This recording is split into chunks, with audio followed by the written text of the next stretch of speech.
So this is not directed to that creator in particular, but more to this trend that I have seen on this app recently, where pelvic floor PT is being highlighted as necessary and, everybody should get pelvic PT.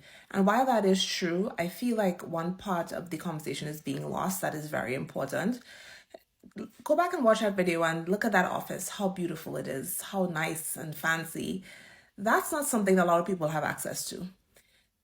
Even if you have it in your area, it's probably cost prohibitive.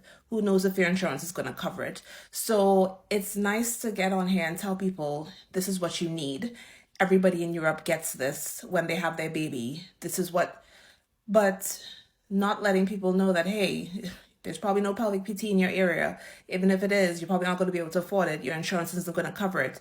Like, we need to stop perpetuating these fanciful stories and situations and not giving the entire story, the context to people, because we're setting them up for failure. We're setting them up for disappointment when they realize that this system is not set up for women, right? For people who have uteruses, it's not meant for us, and it makes things like this difficult.